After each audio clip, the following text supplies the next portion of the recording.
welcome back to our channel, Natural State Rebels.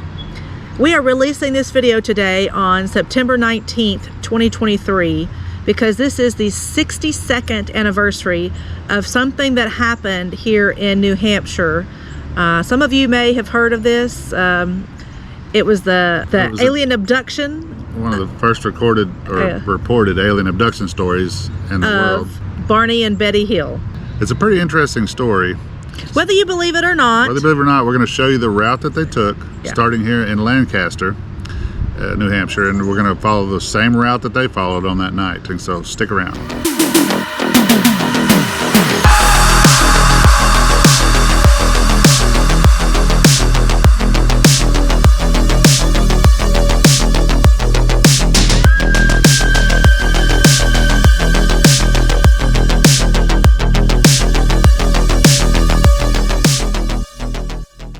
So we've left the town of Lancaster, so we're going to stay on Route 3 most all the way through the state until we get a little further down past Concord and Manchester, I think. Then we're going to veer off in Manchester, but we're going to take you along the same route that they took, and we're going to give you a little background information about Barney and Betty Hill. So on the night of September 19th in 1961 is the year that this took place. They had kind of gone on a late honeymoon, if you will. I think they'd gotten married about 16 months prior to this trip, and they had a chance to go up to Niagara Falls, and so they went up to Niagara Falls for kind of a vacation / late honeymoon. And they were on their way back home. They decided to leave a day or two earlier than what they had originally planned, I think, because there was some hurricane that was coming up the coast and was going to hit the coast, and they wanted to get home before the hurricane hit. And they didn't want to drive in all the rain and stuff. And so they left Montreal and came down this way on Route 3, and they stopped in Lancaster. So the sighting apparently took place around 10:30 on September 19th, 1961, and they were around in the town of Lancaster at that time. So Betty claimed to have observed a really bright light in the sky, and she claimed that it moved not like anything she'd ever seen before. So while they were driving, Betty just thought it was a falling star, but then she realized that it didn't move like a falling star would move. So she told Barney about it, and his first reaction was it was probably just an airplane or something of that nature. So this light started getting bigger and bigger and bigger and brighter, and so eventually Betty encouraged Barney to stop the car and get out, so they were actually traveling with their dachshund named Delcy, and so she urged them to pull over so they could get a better look at this light that they were seeing in the sky. And so our next stop is going to be where they stopped on their first look at the light. It was the Beaver Brook picnic area is where they pulled over, and so that's where we're headed right now.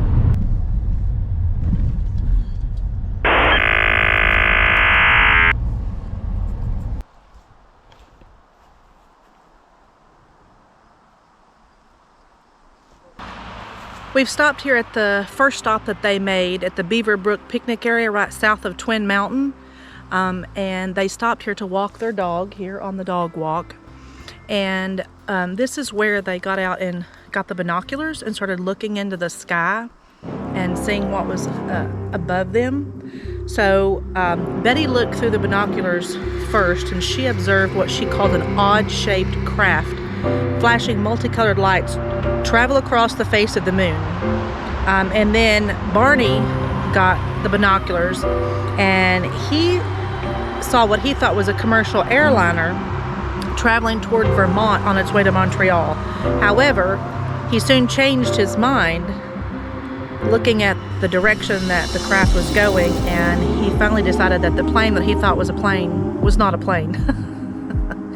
And then they got back in the vehicle and headed south again on Route 3. To give you a little bit of background about Barney and Betty Hill, they both were from New Hampshire, and Barney was a postal worker in Portsmouth, and Betty was a social worker.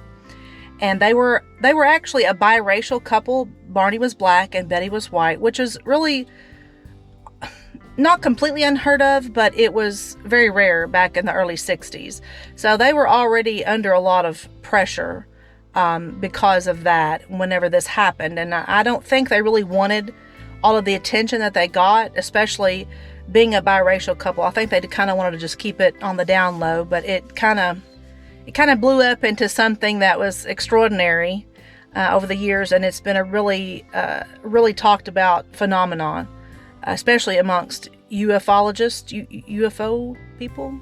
So once they left the picnic area, they continued south on Route 3, and they drove through the isolated roads. This was, early 60s. It was not going to be as populated as it was now. It was going to be quite rural back in that time.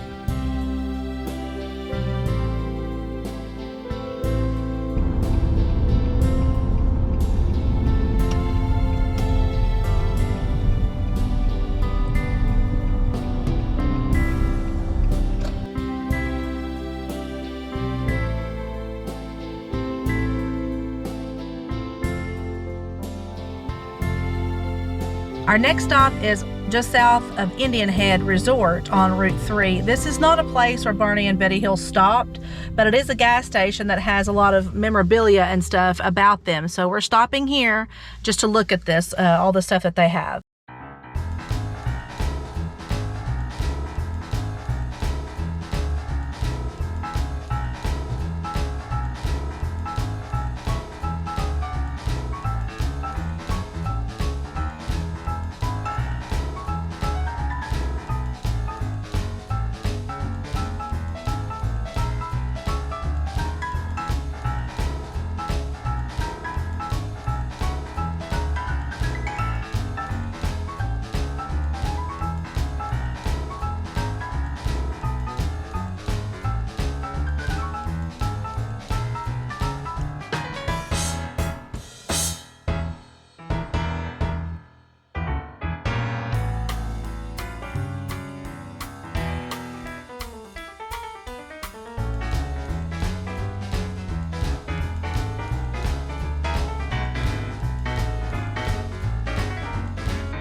After they left the Indian Head Resort, they continued south on Route 3, but somewhere right after that, I guess they lost recollection of what happened.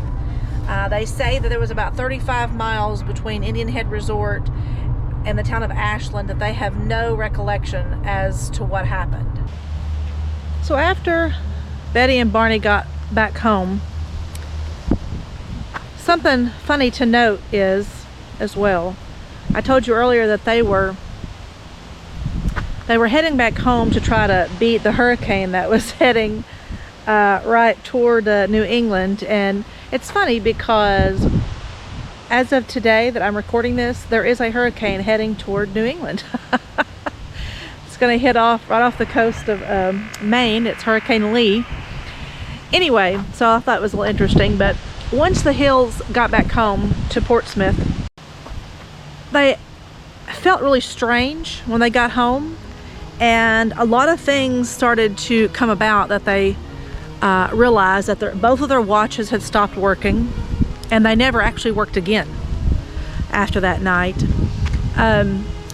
And Barney realized that the tops of his dress shoes were all scuffed, and Betty realized that she had some tears on her dress that she had been wearing. they started hearing these weird vibration noises in their head, and there was just a lot of things. I think there was something that Betty said she felt for some reason that she had to leave all of their luggage right next to the front door instead of putting it away like they would normally do. I don't know, that was kind of strange, but that was something that she recalled. And later on they started having weird nightmares and dreams, and they also found on the back of their car, on the trunk, there were these concentric circles all over the car, and they found that when they put a compass to them, that the compass would just go crazy, and they never really could figure out what the circles were from.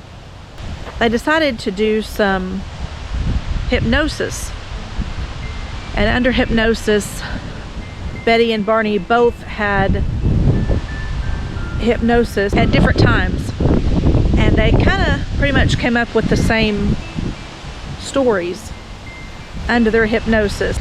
But anyway, we have come to the end of our journey, and we have stopped at the cemetery where Betty and Barney Hill have been laid to rest, in the Greenwood Cemetery, I do believe, in Kingston, New Hampshire. And so these are the headstones of Betty and Barney Hill.